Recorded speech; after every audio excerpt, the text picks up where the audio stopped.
You're under arrest for breach of data protection. Right. Yeah. You don't have to say anything when questioned. Yeah. Under arrest for data protection. Oh my god. There we are. Where you going? And just passing, so I thought I'd have a quick look. You go off its private property. You can't film here. Can't film here? No. Why not? So we're asking you not to film. Alright, but that's I just wanted to have a quick look, that's all. Can I go around and have a little look? Just before I go then, is that big steel bit there part of your building? So I'm not at liberty to tell you that. You're not at liberty to tell me that? Okay. Cause it's just that, right, okay, so... I'd like to leave, please. Whereabouts is your boundary? Where can I film from? The highway. The highway? That's where the boundary is. Public highway. Public highway over there, yeah? Yeah. Okie doke. Well, what I'll do then, I'll just let you know, when I saw this steel building here, I thought, I don't know if it's part of this part, but what it looks... Filming now? Yeah. You mind not filming, please? Why is that? GDPR, I don't want to be on your camera, so if you stop filming, please. So GDPR? Yeah, data protection. I haven't given you consent to film. So I asked you to stop filming and leave, please. But you don't have to give me consent, do you? You do, yeah. Filming somebody without their consent under GDPR is against the law. GDPR? Does that not apply just to companies though? I thought that just applied to companies. Would you like to stop filming, please? Not really. I just came to get the beauty of the place, really. That's all. Just, you know. Well, is there anything you can tell me about the place at all? Yeah, I can ask you for your name and address. My name and address? Yeah. Can we have your name and address? No, you don't need to. You're already filming when you shouldn't be. What's your name and address? Oh man, right, okay then. Filming when I shouldn't be. Do you know what me up to the boundary then? Whereabouts is it? Sorry, the main road. Is it just this? Oh, there he goes. Just to let you know, I only want to let you know, I'm going to take a drone over to do some shots from the air. That's all. I'm going to take a drone over and. You won't do. So say that again. So you won't be doing. I won't take a drone over. No, you haven't got permission. It's private property. You can't be. Do I have to get? Who can I get permission from to fly a drone over? Stop filming, please. I'm just ask that one last question because I am going to fly it over. It's just that. You to stop filming, please. Right, okay then. But anyway, what I'm going to do is I am going to fly the drone over now. I'm going to just take off. In today's video, an auditor visits a technology company to carry out aerial photography in what begins as a routine recording session. However, the situation quickly changes as employees become concerned and community support officers arrive to question the activity.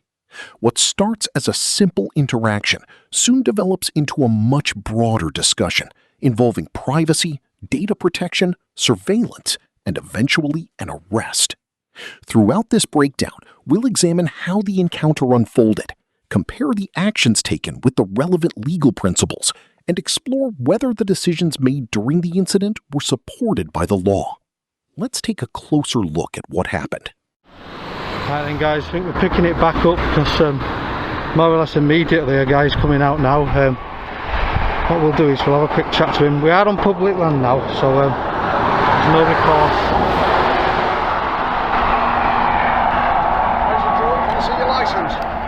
See my drone licence? Yeah. You don't need to flying it over our facility. I need to see your licence.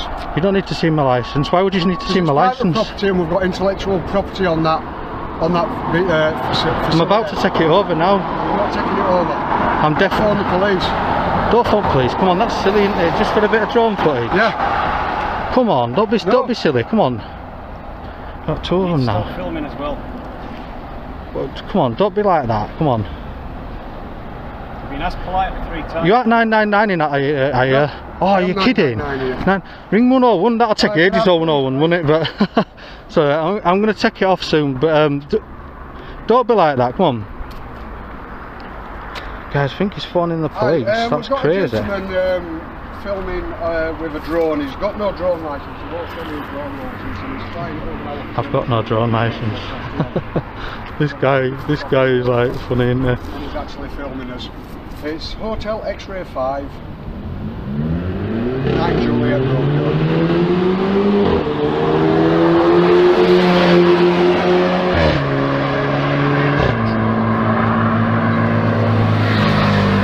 truck coming out as well, look. We've got here, look. He's just pulled up on a push bike or whatever and he's stood at our facility.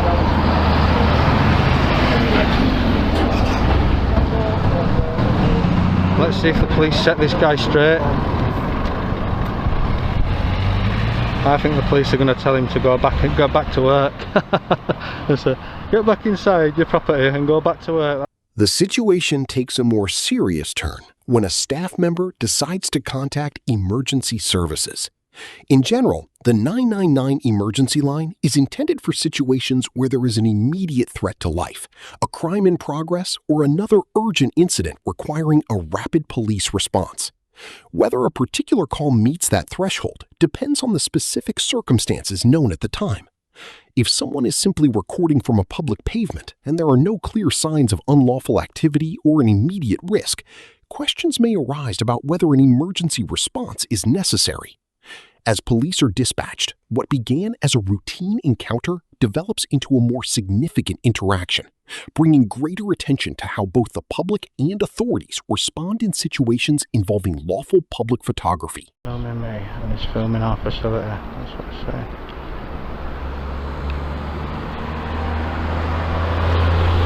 It can't be on 999 now, can it? I mean, if he's taking up all this resource, this is trillion in, I believe, Ireland. This guy has been on 999 for, I mean, it's got to be nearly 5 minutes now. There might be like fires or like ambulance service needed or something. This guy is just like been on 999 from Trillium for like 5 minutes. That's crazy, that.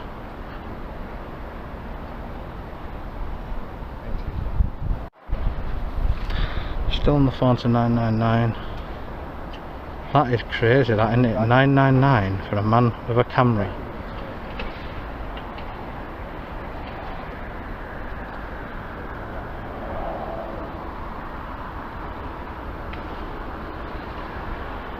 Yeah. No problem. Alright, thank you very much. Thanks. Bye. Right, sounds like he's had his advice now. Probably be popping off back into work. There he goes. And there he goes. When they've got back inside, we'll take the drone. Police are on the way. Police are on the way. Oh no, that's crazy. Right, I better be quick with this drone then, aren't I, if they're going to come and get me.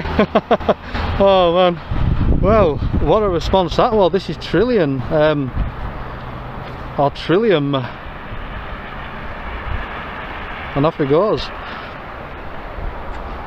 Right guys, what I'll do, I'll get the drone up now. We need to get these shots in, and when the police attend, if they do, then we'll have a chat to them as well and see what they've got to say. Based on the circumstances shown, the caller's decision to contact emergency services becomes a point of discussion. In general, the 999 system is intended for incidents involving an immediate threat to life, a serious risk to property, a crime in progress, or another situation requiring an urgent police response. Whether a particular call is appropriate depends on the information available to the caller at the time. If the only activity observed is someone filming from a public place, and there are no objective signs of criminal conduct or immediate danger, it may raise questions about whether an emergency response was necessary. As the call continues and officers are dispatched, the focus shifts to how they assess the situation on arrival and whether their response is guided by the facts they observe, rather than the assumptions that prompted the original report. You know the rules and regulations to do with filming cameras? Do I know what, sorry, the rules and regulations? Rules and regulations to do with filming. Filming? Yes. Which what I believe you've been That's doing. what I'm doing now, so obviously. Yeah. Okay. Yeah. Do you know them? Do I know them? Of course I do. Of course I do, yeah. Okay, do you want to tell me then what you've been doing? I'm not going to tell you anything that I don't need to tell you. Right, okay. You've just come here and just accosted me for nothing. Right. We've got guys out there shouting through, he needs to delete that footage. Yes. I need to delete my footage. Right. Is that what you're saying? There are basically 3 rules with filming. Very similar to the use of CCTV. Yeah? Here we go, come on. Come on, cops plane. If you're filming yourself, you can do what you like. Ooh, yeah. And as far as I'm concerned, you're filming me, you can do what you like, I don't mind. Yeah, that's fine, yeah. More than welcome to. Okay? Yeah. If you're filming a private space. So if you are filming, well, initially if you're filming a public space, you can do, but you need to be willing to show that footage to whoever asks. You also need to comply with the Data Protection Act, which means that you need to be willing to delete that footage should they ask you to. Yes? No, yeah, you've got that all wrong, honestly. No, I haven't. Of course you have. No, I haven't, because it's it was covered by data protection, right? Can I just explain that? I'll tell you that. I'll let you on. I'll let you know then. Yeah. Go on then. Data protection only applies to businesses. It doesn't apply to individuals. There you go. Look, that's your first mistake. Yeah. It does apply to individuals. And if you're saying it only applies to business, that's a business, and they've asked you to delete it. No, I'm not a business though, so I don't have to delete it. Right. You do. The arrival of the PCSO marks a noticeable change in the interaction. During encounters like these, it is important that officers clearly understand the legal powers available to them and the limits of those powers. In this exchange, the PCSO states that a person filming in public must show their footage when asked. As a general rule, there is no legal requirement for a private citizen to display photographs or video recordings simply because they are asked to do so. Any request to view or seize recorded material must be supported by a specific legal authority. This difference in understanding becomes a central issue in the conversation and shapes much of what follows. Let's see how the interaction develops from here. On camera. You to. You're talking rubbish on because camera. Otherwise, yeah. No, I'm not talking rubbish, because otherwise what you're doing is surveillance. Have you got a ripper? Have you applied for a ripper? Do you know what a ripper is? A what, sorry? A ripper. What's a ripper? A ripper? No. A ripper is the paperwork to allow you to do surveillance, which is what you're doing with that. I'm not doing surveillance, that's silly. I'm doing aerial photography. Yeah, which is surveillance, form of surveillance. Can you identify yourself, please? Because you just walked up to me. And yourself, lady. Thank you very much. Okay, so what you are doing is surveillance. You've just said you're taking photographs. Yeah? I haven't said that. I've not confirmed anything. Right, that's a form of surveillance. You're telling me that you're filming, that you've filmed over there. That is a company. They've asked you to delete the footage of what you're filming there, of what you filmed there. I won't be deleting. Are you refusing to do so? Well, obviously, there's Why? nobody. I'll tell you what. I'll let you know then. I'll let you know the law. That yeah. Right. Only a court can make me delete that footage. Right. Yeah. Right. There you go. So you can't delete it. You can't ask me to. Right. Well, you can ask me to, but I don't have to. There is a government ombudsman that deals with footage like that. Lovely. Okay. Yeah. They can take you to court, certainly. Yeah. And they will prosecute you, and they will fine you, and it is hundreds of thousands of pounds, because it's the same rules and regulations that we use for surveillance. All I would say is, good luck trying to get £100,000 out of me. I literally haven't got £100,000. If you don't pay that, then it's potentially a. As the conversation continues, the officer raises legal points that become central to the discussion. He refers to surveillance laws and data protection in a way that the auditor disputes. In general, the Regulation of Investigatory Powers Act, RIPA, governs certain forms of covert surveillance carried out by public authorities, rather than the routine activities of members of the public recording in open view. Likewise, data protection laws do not generally prohibit someone from taking photographs or recording video in a public place for personal, journalistic, or other lawful purposes. Whether any legal restrictions apply depends on the specific circumstances and the purpose of the recording. The exchange therefore raises questions about whether the legal provisions being cited are relevant to the situation and whether they accurately reflect the limits of the law. As the discussion continues, the focus shifts to how those legal powers are understood and applied during the encounter. Well, I'm asking you nicely, will you delete the footage that you filmed over there? You can ask, can't you? I can ask? Will you? I've not confirmed or denied whether I'm going to delete the footage. Will you delete the footage? Please. What would you do if I don't delete the footage? I'm going back over in a minute. The drone's going back up in a minute. Right. Okay, well, potentially we can get officers here to arrest you and take you away.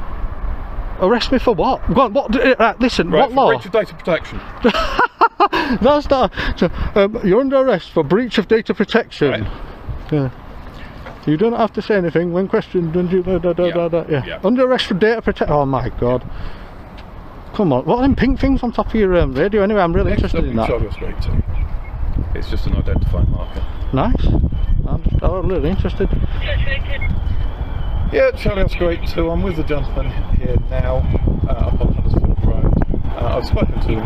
I've explained the Data Protection Act and the regulations filming. I've asked him to show the footage. He's refused. I've asked him to delete the footage. He's refused. Is there an officer that can come and deal with this, please? Nice.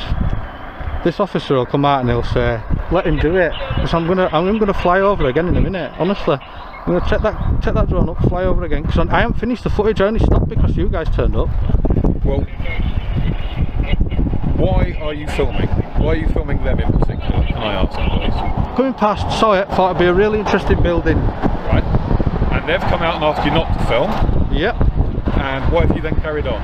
Because I wanted to. Right, because you wanted to? Yeah, I tried to. So not because of any other reason than you just being deliberately obtuse?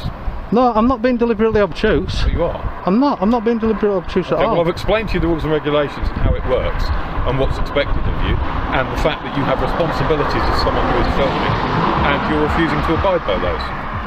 I don't have to abide by those. Can I just say, you're talking nonsense. You really are talking nonsense. When the actual police officer gets here. Yep. This becomes one of the most significant moments in the encounter. The discussion shifts from a disagreement about filming to a demonstration of police powers.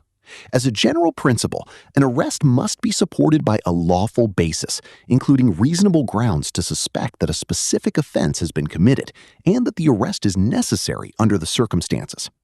During this exchange, the PCSO makes what appears to be a mock arrest based on alleged data protection issues. The auditor challenges that position, arguing that the legal basis does not apply to the situation. Whether any arrest power exists depends on the facts and the relevant legislation, but simply recording in a public place does not, by itself, normally provide grounds for arrest. The exchange raises important questions about the correct use of police powers and the importance of accurately understanding the laws being relied upon. It also becomes a key moment in assessing how the officers handle the situation as it continues. I told you you're talking nonsense. This lady here is quite smart. She's really smart. Because she stood there, she hasn't said a word. She probably knows.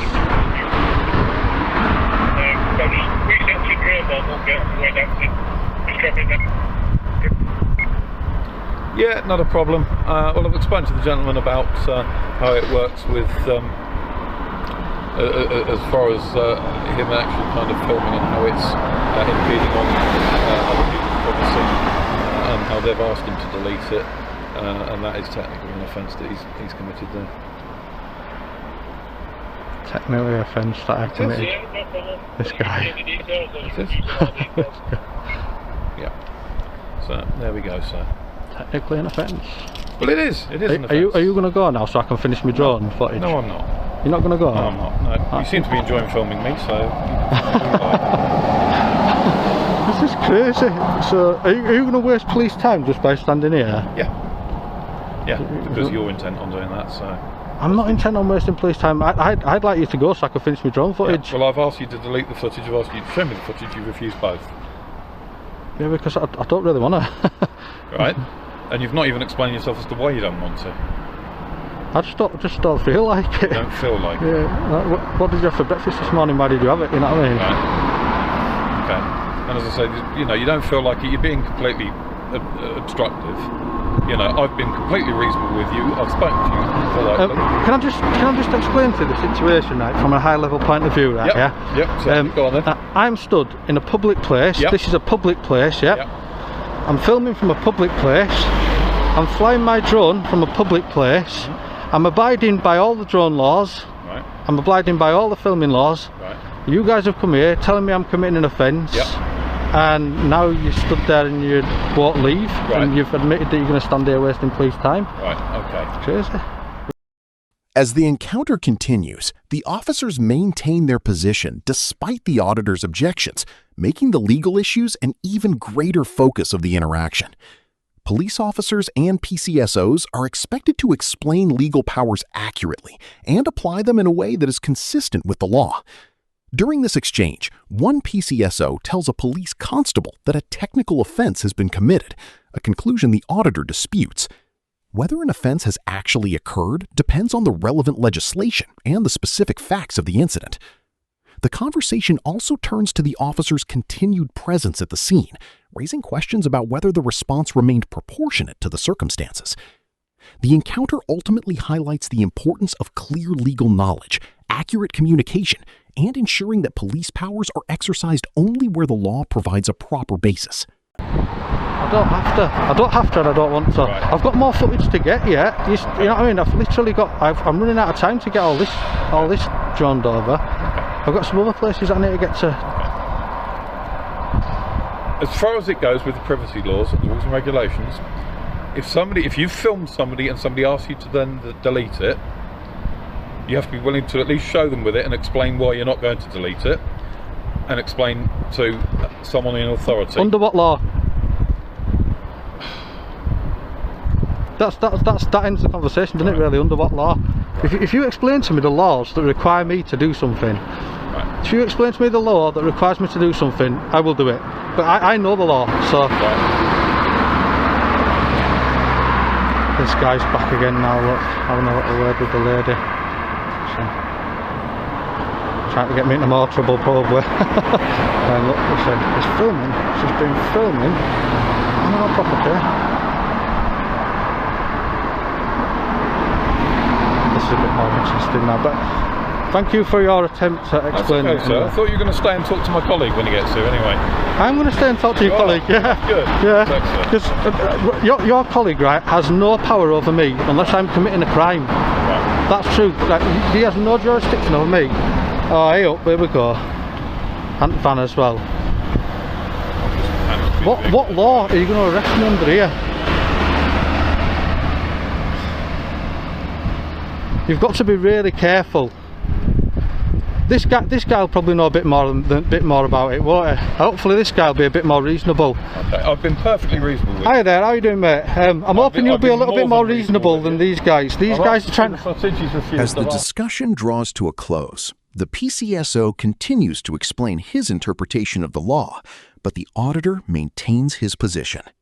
In general, there is no broad legal requirement for a person to display or delete photographs or video recordings simply because they are asked to do so. Any authority to require access to recorded material must come from a specific legal power and be exercised in accordance with the law. Throughout the exchange, the auditor calmly stands by his understanding of his rights while waiting for the police constable to arrive. That moment becomes an important turning point as the focus shifts to whether the constable will confirm the earlier interpretation or provide a clearer explanation of the legal powers that apply. The outcome of that conversation will shape the direction of the remainder of the encounter. But I plan to. You plan to? Yeah. Right. Do you have permission to fly over there with it being private property? What permission? This is what I've just been through with these guys. What permission do I need? It's classed as private property there, so it's classed as trespass. It's not classed as trespass. If it is classed as a trespass, if I were flying low causing a nuisance, that would be a civil trespass. It is a civil matter, you're right. That would be a civil trespass, so I don't know why you guys would be getting involved. But if I fly it high, it's not classed as a trespass. You know, if an helicopter flies over, you don't class it as a trespass, do you? I don't think there's any sort of minimum horizontal distance anywhere with drones anymore. I think it's changed. Exactly. You probably know more than I do, to be honest. Yeah, I reckon I probably do. So yeah. That's why I'm still here. Because let me just tell you this, right? I'm not stupid, right? If I were committing a crime, yeah, I would have been on my toes now on that little bike, and nobody would have caught me. But I'm not committing a crime. That's why I'm still standing here. I just want to prove to everybody that I'm, you know. I don't think you have committed a crime. Excellent. You should be in handcuffs. Exactly. However, I've got to try and work with you. Yeah, you can try and work. In terms of when you're flying a drone in public, like you're doing now, you can film anywhere. Nobody can stop you. You can start to film what you want, which isn't an issue. However, once you cross over the border into sort of where factories are, it's classed as private property, isn't it? Yeah, but there's no How would you feel if somebody encroached into your private home and started filming you? Yeah, that's different. Yeah, that's residential. So if you it is, but it's still private. if you fly over somebody's residential house and you're like looking in the windows or something, that's covered under privacy laws. But if you're flying over like a business or something like that, just getting some aerial footage and whatnot, there's no. You're supposed to seek authority from them first, really. It's their private property. Well, that's an opinion. That's not a fact. You know. Yeah, it's a fact. It's private property. No, because I tell you what, then it is a civil matter and it is trespass. Yeah, I'll tell you what. As soon as you've been so nice to me when you come over, you kept your distance or whatever, I'll let you know, because I know a bit more about you than the drone laws. Yeah. Basically, I can fly over there with this sub 250 drone. I can fly over the private property, and that's because they do not control the airspace or own the airspace. The Civil Aviation Authority controls and owns the airspace, and there are no. I checked before I launched. There are no controls in place over this airspace here. Right. So, for instance, prisons and airports, there are controls in place. You're right. Yeah. So you can't fly over them because the Civil Aviation Authority says you can't, and it's actually a crime to do that. Whereas the airspace over this facility here is not owned by this facility. They can't tell me whether or not I can fly something over or not. It's literally owned and controlled by the Civil Aviation Authority, and there's no controls in place. The arrival of the police constable marks a noticeable change in the tone of the interaction. Rather than making assumptions, the officer begins by asking practical questions to establish the facts. He asks about the drone's weight and whether the operator has the appropriate identification, focusing on the regulations that are relevant to drone use. This measured and fact-based approach helps keep the conversation calm and constructive.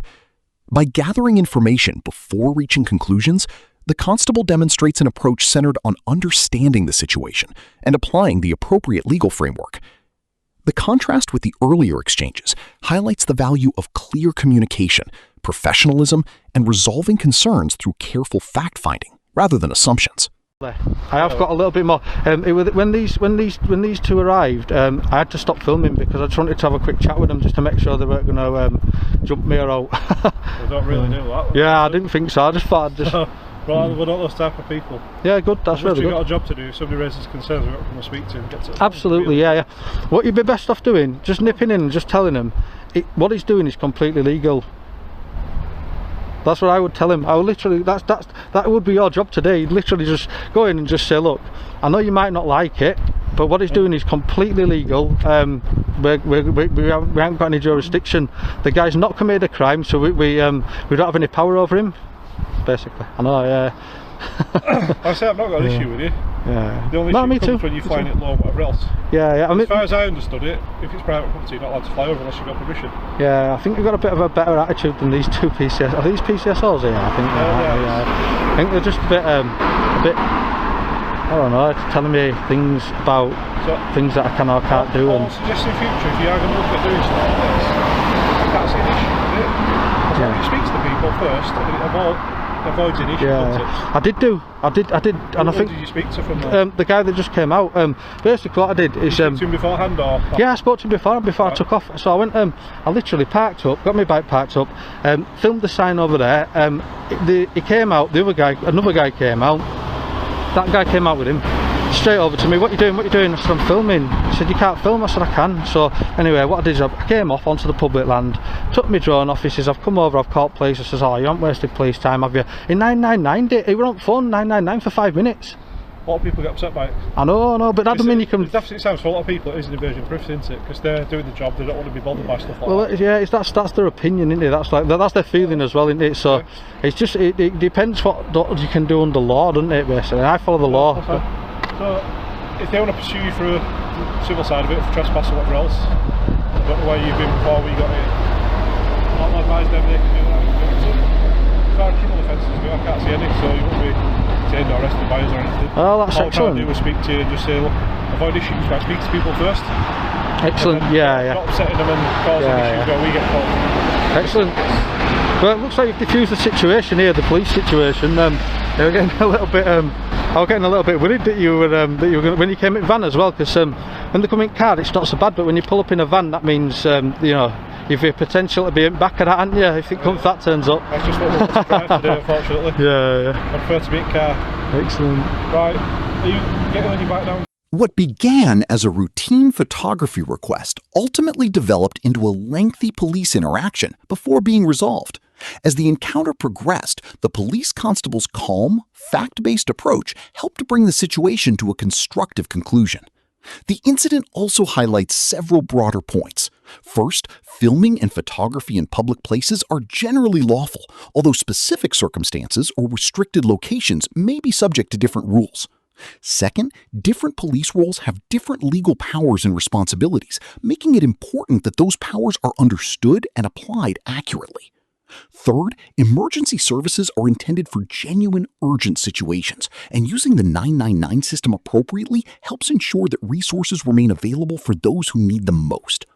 Overall, the encounter demonstrates the value of clear communication, accurate knowledge of the law, and a measured, professional approach to resolving public interactions. What are your thoughts on how the situation was handled? Share your opinion in the comments below. If you found this breakdown informative, consider subscribing for more discussions on public interactions, policing, and legal issues. This video is provided for educational purposes only and should not be taken as legal advice.